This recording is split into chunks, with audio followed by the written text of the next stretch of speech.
फैसला 25 लाख तक का इलाज आरजीएचएस सरकारी कर्मचारी को कितना भी इलाज कराना पड़े, कितना भी खर्चा हो जाए, डायरेक्ट प्राइवेट हॉस्पिटल में जाए, 1 रुपया देने की दरकार नहीं, उसका इलाज हो रहा था। 3737 गरीब के बेटे और बेटियों को पढ़ने के लिए इंग्लिश मीडियम की स्कूलें खोली। 1500 यूनिट हर उपभोक्ता की, चाहे गरीब हो पैसे वाला हो, सबकी बिजली फ्री की। 12,000 रुपये किसानों के बिजली के फ्री किए, एक नहीं किए, फूड पैकेट बांटे, मोबाइल बांटे। 80 जो हमारे 1 करोड़ 80 लाख पहले थे, अब 1 करोड़ है, 1 करोड़ लोगों को वृद्धावस्था पेंशन देने का काम किया कि नहीं किया। गरीबों के बच्चों को विवेकानंद स्कॉलरशिप, विदेश में जाए तो 50 लाख रुपए भी लगे तो वो जा सकता है और सरकार खर्चा देगी। मैं एक नहीं, मैं 100 कारण आपको बता सकता हूं, 100 ऐसे उदाहरण दे सकता हूं कि जो हमारी सरकार ने किया। और हमारे इलाके के लिए तो सबसे बड़ा, अगर कोई काम हमारी सरकार ने किया इन जन हितैषी योजनाओं के अलावा, तो सीकर को संभाग और नीम का थाना को जिला देने का काम किया। इस जिले वाली बात के लिए मैं कहना चाहता हूं, मुझे कोई इसमें कोई कहने में दिक्कत नहीं।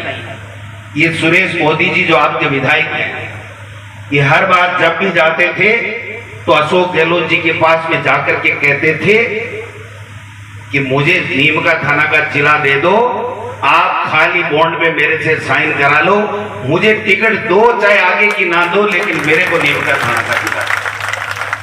जब हॉस्पिटल की बात आई तो मुझे मुख्यमंत्री जी ने, मैंने लक्ष्मणगढ़ के लिए डिस्ट्रिक्ट हॉस्पिटल मांगा। मुझे अशोक गहलोत जी ने कहा कि भाई एक जिले में 2 डिस्ट्रिक्ट हॉस्पिटल नहीं दे सकता, आप प्रदेश अध्यक्ष हो, मैं आपको मना कर नहीं सकता। नीम का थाना विधायक सुरेश मोदी जी भी डिस्ट्रिक्ट हॉस्पिटल मांग रहे हैं। अब आप बताओ मुझे क्या करना चाहिए। मैं उनको मना तो नहीं किया, लेकिन आप अगर लक्ष्मणगढ़ का ले जाओगे तो मेरी प्राथमिकता आप हो, क्योंकि आप मेरे पार्टी के प्रदेश अध्यक्ष हो। मैंने उसी वक्त कहा कि मैं प्रदेश अध्यक्ष पार्टी का हूं, लेकिन अगर डिस्ट्रिक्ट हॉस्पिटल पहले मिलना चाहिए तो नीम का थाना को मिलना चाहिए। ये बनावटी बातें नहीं है, ये दिल से निकलने वाली बातें हैं। मैंने कहा साहब डिस्ट्रिक्ट हॉस्पिटल दीजिए।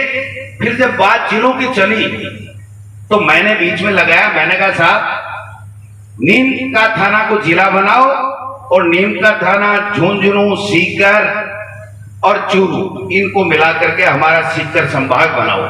तो मुख्यमंत्री जी ने कहा यार संभाग वंभाग का तो मैंने सोचा ही नहीं, संभाग की बात नहीं है, जिले वाली बात को देखते हैं, कितने बनते हैं, कैसे बनते हैं, सोचते हैं, कमेटी बनाई, ये किया वो किया।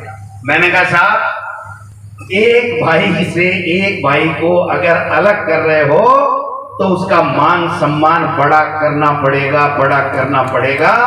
अगर नीम का थाना जो हमारे जिगर का टुकड़ा है, अगर इसको सीकर जिले से अलग कर रहे हो तो सीकर जिले को संभाग दे करके हमको दोनों भाइयों को साथ रखना पड़ेगा, क्योंकि संभाग मिलते ही तो फिर संभाग के कारण से हम सब एक हो जाते, नहीं तो फिर हम अलग हो जाते। तो उन्होंने आप सबके सामने है। और जब जिला आया तो जिले के तमाम ऑफिसेज आए, कर्मचारी आए, अधिकारी आए। मुझे अच्छी तरह याद है, मेरे यहाँ जब कोई सरकारी कार्यालय की जमीन कटवा रहा हूं तो मेरे यहाँ क्षतिपूर्ति के लिए जमीन नहीं, क्षतिपूर्ति के लिए जमीन नहीं, तो मैंने कहा साहब जिले में कहीं से दे दो। तो पहले 1-2 बार नीम का थाना से दे दी, क्योंकि सीकर जिले का भाग था। लेकिन जब नीम का थाना अलग हो गया तो उसके बाद में मुझे क्षतिपूर्ति नहीं मिली। तो मैंने कहा कि साहब पहले तो एक ही था, आप दे दो क्या नहीं।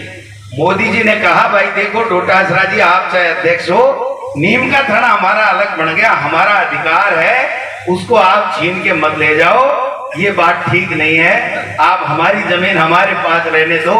तो मैंने कहा भाई साहब मैं भी आपका ही हूं। बोलो आपके तो हो, मुझे अच्छे लगते हो, लेकिन मेरे जहन में दिन और रात सोऊं चाहे जगता रहूं, नीम का थाना ही मेरे जहन में रहता है, नीम का थाना ही मेरे जहन में रहता है। तो मैं समझता हूं ये सारी चीजें जो है वो हुई। और उसके बाद में आपको पता है, बोला जिला भी गया, संभाग भी गया, और अब तो नगर पालिका नगर परिषद भी गई। और राजू भाई सी ग्रेड की बना दी। मैं आपको कहना चाहता हूं, आपकी नगर पालिका सी ग्रेड की कभी हो नहीं सकती है। ये सरकार सी ग्रेड की है जो इस तरीके के विध्वंसक काम करती है, इस तरीके के नकारात्मक काम करने का काम करती है। इस सरकार का तो कहने ही कैसा, भजन लाल जी तो भजन लाल जी है।